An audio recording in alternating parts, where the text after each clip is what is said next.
আজকে নিয়ে এসেছি মালাই চিংড়ি রেসিপি। দেখো কি দুর্দান্ত সুন্দর দেখতে, আর লোভ সামলাতে পারছি না। আমি এই রেসিপিটা খেয়ে দেখি কেমন হয়েছে, আর তোমরা রেসিপিটা দেখতে থাকো। ভালো লাগলে অবশ্যই কমেন্ট করে জানিও।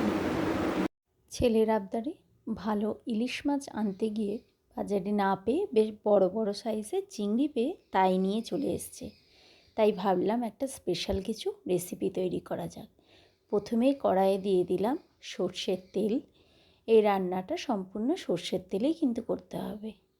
এত সুন্দর চিংড়ি মাছ দিয়ে কিছু স্পেশাল রেসিপি না বানালে হয়, তাই এটা দিয়ে বানাবো আমি মালাই চিংড়ি। দুর্দান্ত খেতে লাগে এই মালাই চিংড়ি। প্রথমেই চিংড়ি মাছগুলো খুব ভালো করে পরিষ্কার করে নিতে হবে। এর খাঁচে কাছে খুব শ্যাওলা থাকে, সেগুলো পরিষ্কার করে ধুয়ে নিয়ে পিঠের কালো শীটটা বার করে নুন হলুদ মাখিয়ে নিলাম। এবার তেল ভালো করে গরম হয়ে গেলে চিংড়ি মাছগুলোকে ভেজে নেব। এত বড় চিংড়িগুলো ছিল যে প্রথমে আমি কড়াইয়ে দুটো করে দিয়ে ভেজে নিলাম। দুটো দুটো করে চিংড়ি মাছ ভেজে নিতে হবে। আর চিংড়ি মাছ ভাজার সময় গ্যাসের ফ্লেমটা লোতে রাখতে হবে। আর এই সময় আমি একটা মশলার পেস্ট মানে গ্রেভিটা তৈরি করার জন্য কিছু ইনগ্রেডিয়েন্টস নিয়ে নিলাম পেঁয়াজ, দুটো বড় সাইজের পেঁয়াজকে ছোট ছোট টুকরো করে নিলাম। এতে আমি পেঁয়াজ বাটা দেব। পেঁয়াজের এই শক্ত অংশগুলো কেটে ফেলে দেবে, তাহলে পেস্টটা খুব ভালো হয়। দুটো পেঁয়াজ কুচিয়ে নিলাম, মানে টুকরো করে নিলাম। আর এর মধ্যে দেব খানিকটা আদা কুচোনো আর বেশ কতগুলো পাকা লাল লঙ্কা মানে কাঁচা লঙ্কা। এরপর খুব সামান্য একটু জল দিয়ে পেস্ট করব, যেহেতু খুব মিহি পেস্টটা বানাতে হবে। এর মধ্যে চিংড়ির একটা পাশ ভাজা হয়ে গেছে। গ্যাসের ফ্লেম কমিয়ে আস্তে আস্তে ভাজতে হবে, কারণ চিংড়ি মাছগুলো বেশ অনেকটাই বড়। আদা পেঁয়াজ আর কাঁচা লঙ্কাটা খুব ভালো মতো পেস্ট বানিয়ে নিচ্ছি। আর এই বড় সাইজের চিংড়ি মাছগুলোর কখনোই কিন্তু খোসাটা মানে মাথার খোসাটা না ছাড়িয়ে খাবে না, কেন এর ভেতরে খুব শ্যাওলা থাকে, সেগুলো খুব ভালো করে পরিষ্কার করতে হয়। আর পিঠের দিকের খোসাটাকে আমি কাঁচি দিয়ে কেটে নিয়ে নোংরাটা বার করেছি, তাতে মাছের ভেতর লবণ ঢুকবেও ভালো মতো, আর মাছটা একদম মুড়িয়ে ছোট দেখতে লাগবে না। 4টে মাছকেই আমি ভেজে নিয়েছি। এবার এই তেলের মধ্যে দিয়ে দিচ্ছি এলাচ আর দারচিনি ফোড়ন আর একটা তেজপাতা। এবার এই সমস্ত মানে গোটা মশলাগুলোকে ভালো করে ভেজে নেব। একটু সুন্দর গন্ধ এলে এবার এর মধ্যে পেঁয়াজ আদা আর কাঁচা লঙ্কার পেস্টটা দিয়ে দেবো। আমি প্রথমেই খুব বেশি পরিমাণে তেল দিইনি, কারণ আমার মনে হয় চিংড়ি মাছ রান্নার সময় কাঁচা তেলের গন্ধটা খুবই ভালো লাগে। তাই প্রথমে অল্প তেল দিয়ে এই পেঁয়াজগুলোকে ভাজতে নিয়েছি। মনেই হচ্ছিলো আর একটু তেল লাগবে, কিন্তু যেহেতু কাঁচা তেলের গন্ধ আমার ভালো লাগে, তাই একটু পরে আরও খানিকটা তেল দিয়ে দিলাম। কাঁচা সর্ষের তেল এই মানে চিংড়ির যে কোনো মালাইকারি আইটেমে খুবই ভালো লাগে।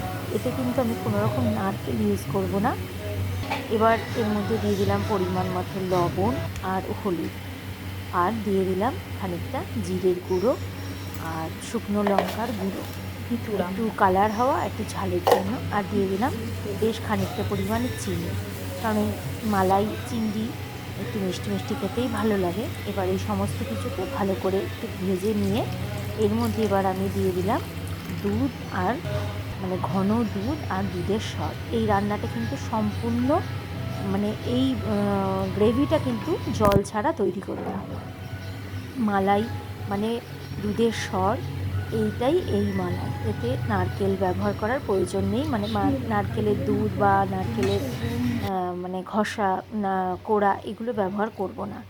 এবার ভালো মতো কষিয়ে নেওয়ার পর মশলাটা আরও খানিকটা পরিমাণে এর মধ্যে দুধ দিয়ে দিলাম।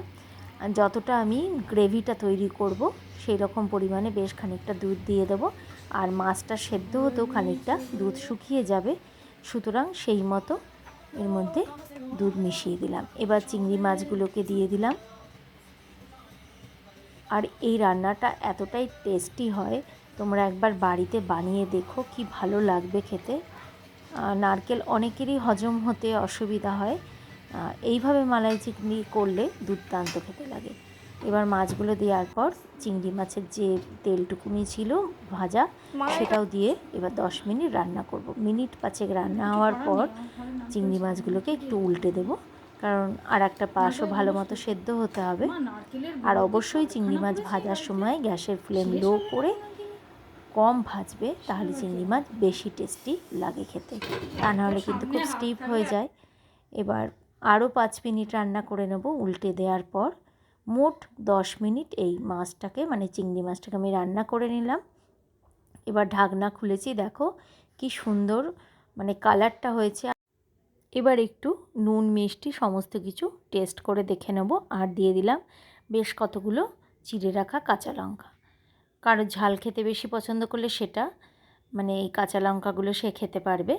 দুর্দান্ত টেস্টি লাগে এই মালাই চিংড়ি। এটা তোমরা যে কোনো রাইস, মানে ফ্রায়েড রাইস, প্লেন রাইস কিংবা জিরা রাইস, যে কোনো কিছুর সাথেই যে কোনো অনুষ্ঠানে খেতে পারো, দারুণ লাগবে। আর এই মানে মালাই চিংড়ি রেসিপিটা তোমাদের কেমন লাগলো আমাকে অবশ্যই কিন্তু কমেন্ট বক্সে জানিও। ভালো লাগলে শেয়ার করো, লাইক করো। রেসিপিটা তোমরা ফেসবুক থেকে দেখলে চ্যানেলটা ফলো করে দিও, আর ইউটিউব থেকে দেখলে অবশ্যই সাবস্ক্রাইব করে নিও। ভালো থেকো, সুস্থ থেকো। Thank you friends.